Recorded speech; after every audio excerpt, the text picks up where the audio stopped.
Hello, YouTube Infinite Match Rate community. Gandalf here. Episode 26 on the Server 108 account. And I'm pretty sure this is more than the 26th take on trying to record this video. Um, I'm having a little bit of struggle with an identity crisis of where this account is going simply because I got too lucky. Yes, I got too lucky and I ended up with a Muro E3 on this account. Many of you who caught that summoning video saw me get multiple early pities. As much as I had to go to full, I had a lot of gems saved up, right? And on a new account, clearing campaign, for example, gets you a lot of gems. And I still have the ones to do in advance. So that's going to be help me pile up another ton of gems to go for the summons. And with Muro E3 completely changed the gameplay, right? I was in maybe the 20th, and especially, going from the previous division, from the previous division, into the current elite division. Again, facing with much tougher opponents, but now I am comfortably sitting in the top 10 on both Classic and Advanced Arena. And all of it is thanks to Muron being able to carry all my teams completely. Um, Last week, I think, was the first time I finished in first place in War of Thrones. So, yeah, so this is the first time I got to Emperor last week. So, I think I was eighth or ninth, but I made it, right? Like Muron just completely changed to be able to have like a complete free lineup, him just 1v5 all by himself. It's absurd, but um, he is gonna be in boxes. So, if you don't have the miracle runes and if you don't have the financial means to do this, he will come around in boxes. It's just 2 to 3 months out, just like how long we had to wait for Airto.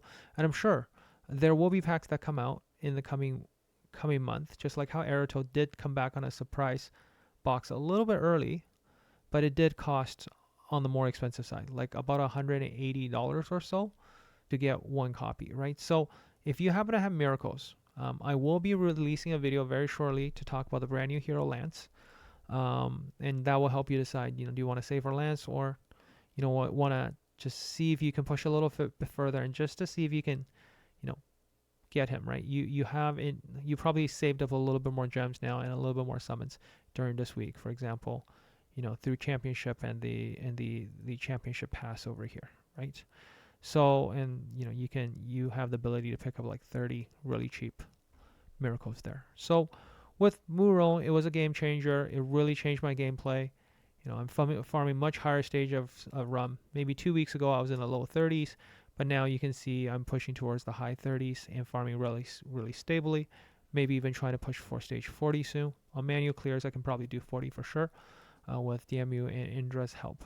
One of the thought I started having was, now that I'm able to farm dungeons really easily, I can get faction abyss done. What really should be the next goal for this account? And please leave me your thoughts in the comments below, because again, this is kind of our community account that we're gonna mess around with and learn together on this journey. And it's sort of like at a fork in the road where I feel like this account can go in so many different directions.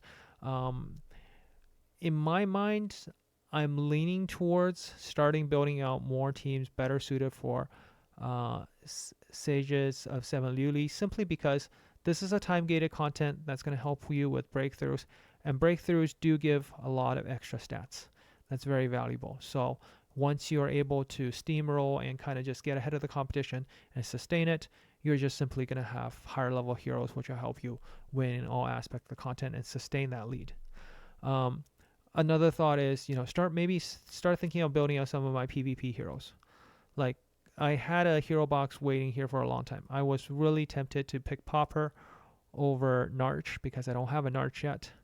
And this is where got me thinking is I haven't really pushed on Planar Rift a lot. And Planar Rift is content that is not time gated. You have the rewards here. They're a single time claim. You can push on most 30 stages a day. And early on, it's really easy. The first 90 floors is probably super easy. You get one damage of that type, finish the tag. You can build whatever team you can out of the remaining four. Then maybe 91 to 180 feels a little bit harder. Now, you'll be offered packs I think every 30 floors, when you clear them, and I think like every 30 floor you clear, you get a pack. And sometimes these pack actually, and the more I play into it, I realize that these packs are actually designed in a way to help you bridge the gap, because we have a massive hero summoning pool right now. We can't wait forever for a particular hero we need to come back on the regular banner, and there's no guarantee way of getting it on the regular banner, right? And on Miracle Wish is far too expensive. And even if you're aiming for a hero you want, like for example, if I want a lot of copies of Jenny, I might not get copies of Jenny, right? I ended up getting 2 copies of Chardonnay this time around. I was hoping for more Rister, but that didn't happen either. So really, this is, I think, a way for mid-level spenders. I'm sorry, free to play, you're kind of out of luck. I'm sorry, and I know this is probably a really bad thing to say, because I know majority of you of who are my viewers are free to play. I will give you the free to play strategy as well. But as a low spender, previously, everybody knows this account. It's our community account. I get budgeted $100 a week to do this, so we can experiment with spending. My original strategy on this account was just to get limited hero boxes. Limited hero boxes, that's the main purpose on this account. But now I'm starting to think a little bit different in terms of my strategy, because first of all, we have the Rainbow Store chest, right? We can pick up quite a bit in here. Bunny, I can probably forego. Little Jack is really good, but maybe I don't need him. Panda E3 is really nice, but maybe just an E0 will be fine. Right? Santa E3 I'll probably go for next. And maybe I'll start building on my Little Jack, just because from a damage perspective. But Paulin, I might forego the E3 for a really long time, because for the most part, I'm fine building teams with just an E3 copy of him. Right? And we have a lot more hero options now. Instead of spending my money on packs where in the middle I will, trying to get these hero packs in the middle with some of these hero choices, right? I could potentially take care, or spending, or waiting, I'll say, waiting for Legendary Dragon Eyes. I could be taking advantage of these planar rifts, because I noticed that when I was clearing really high level, like 400 plus stages, the packs get even better. And these are one-time deals that come only you only get 3 days, so it only comes once every 30 stage clear. So later on, you have even hero choice chests in them. I think they get really, they're all priced around the same range. They're all around $50 at this point going forward, and it's over 3 days, and the deals just simply gets better. Sometimes you even get, I think you get a echo in there, or a really good blessing along with it. So that's food for thought. Is if you have a small budget, you can really reconsider your spending, moving away from limited hero once you have some of the really strong ones. Like for example, right now with Muron, it drastically reduced the need of me to get Wukong. Wukong was really good, right? Maybe I can actually afford to wait for Wukong to come back on on the regular banner and try to get him through savings, right? So this is where on my recent video I talked about, save for Big Jack or go for the Gift of Heaven. And depending on where you are, you especially now kind of comes to what is the saving grace for free to play players, right? Is your progression will just simply be slower, but you will still be progressing. And at this point, if you, like I said, if you're farming and you're getting, your stage 6 for your guild boss, you're able to get your gem income. Do this every week, get your summons, and you should be able to start thinking about saving up. Because I feel like now that we're now into the 3rd year of the game, maybe some of the 1st to 2nd year heroes start now to show up in the regular banner, and there are quite a few good ones that you could potentially get, right? But heroes like Beatrix, maybe it's not that big of a priority, right? Maybe if you get Wukong, that will actually help you a lot. That means if you can't afford to get Murongjing right now, maybe hopefully around Chinese New Year, I know it's kind of far out, but maybe 4 to 5 months isn't that far out, right? That's right after Christmas, and I'm pretty sure maybe around that time we will see Wukong come back, maybe, right, on the regular banner. So maybe after saving your pulls for get maybe a E1 Jack from a good number of summon save, start saving for the next one, right? Figure out what's the next limited hero you need, right? The only ones I say will help you in a setup: Santa, Lydia, Nordak will be the core, and then you just need a really solid DPS. So maybe Little Jack. If you can afford to get boxes, Aerito, Little Jack, the two of them, and then you can stage 40 everything, and it feels like you have a very good place in the game. And then it just depends on luck, right? So if you're free to play, that means you can only base on RNG. So whatever hero you get, if you happen to have more of that damage take, that's one you invest in. You push that one a little bit further, and you try your best to take advantage of that. On the 7 stages of Luli, and push that, right? Or if you are, a pain player and you have a little bit of budget, if you plan to spend, just to be mindful of, try to do duties maybe on a Sunday, because then when you finish on Sunday, you have 3 days to pick whichever hero you get. Because once you get into the stage 200 plus, you start to get offered a lot better packs. So hopefully this video kind of helps a little bit in terms of trying to pick out what direction to go with this account, because I am really struggling with where the direction to take this account. I actually pre-recorded episode 27 already. It's unlisted right now. I will release that next week. It will be focusing on PvP. Just a little spoiler, and some of the people have experienced this already. And it's by no means, pushing out against people in Masa Kariwu, because we're about to face some serious competition next week. I always look forward to a good challenge. I feel like we're the underdogs in the server grouping. Dark Sky, Inverted Sky, they all have stronger player. Masa Kariwu has a lot of strong players.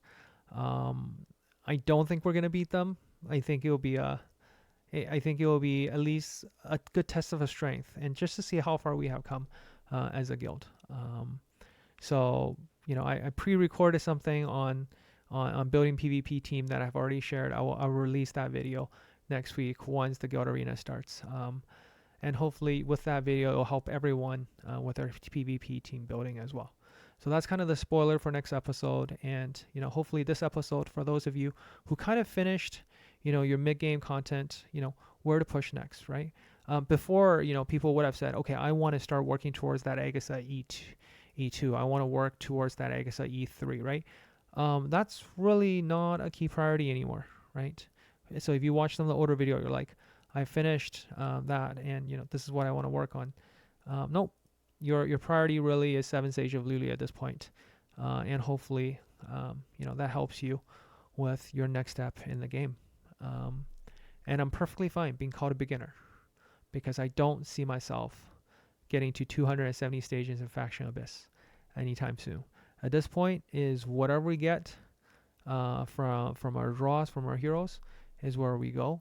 And perhaps with the budget I'm given, I'm going to maybe deviate a little bit from just buying limited heroes. I will start considering really building out my roster in terms of my damage tags, and building primarily focus on the biggest damage dealer of each.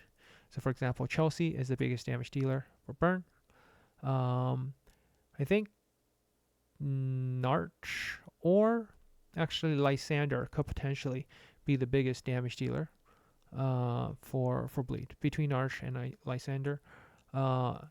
Emercando will be actually Willa. I don't have Willa. I hope we get Willa on a box soon. Maybe there was one, I missed it, but Willa is the best damage dealer for poison right now. Emercando comes close, but Willa is the best, right? We got bleed, we got burn. Like, it's a toss up between Narch and him. Chelsea, so bleed. We got left. Okay, we got our HP burn hero, right? We got our HP burn hero. We got our internal injury as well. So 1, 2, 3, 4, 5, Oh, right, direct damage. Direct damage is going to be tough. We're going to hope to build a team out of Darmu there, hopefully. And hopefully, that works out in the long run. I do have a Does. It would be nice to get Bethany. Bethany does. And we need a hero that can apply severe wounds. So hopefully I'll get a copy of Jenny. So that's why I was thinking, maybe, just maybe, next time when I see the Jenny pack offered, I will grab a Jenny. So yeah, that kind of wraps up our video today. Hopefully this is informative and helpful in terms of guiding you if you're in a similar spot to me where I feel a loss of sense of identity of, where do I go next with this account, because I don't want this to turn into another whale account showcase. We're into the mid game. Please leave me your thoughts in the comments below. Tell me what you'd like to see on kind of this mid game account, and I will focus on content in the future episode about this account. I'll catch you in the next one. Gandalf out.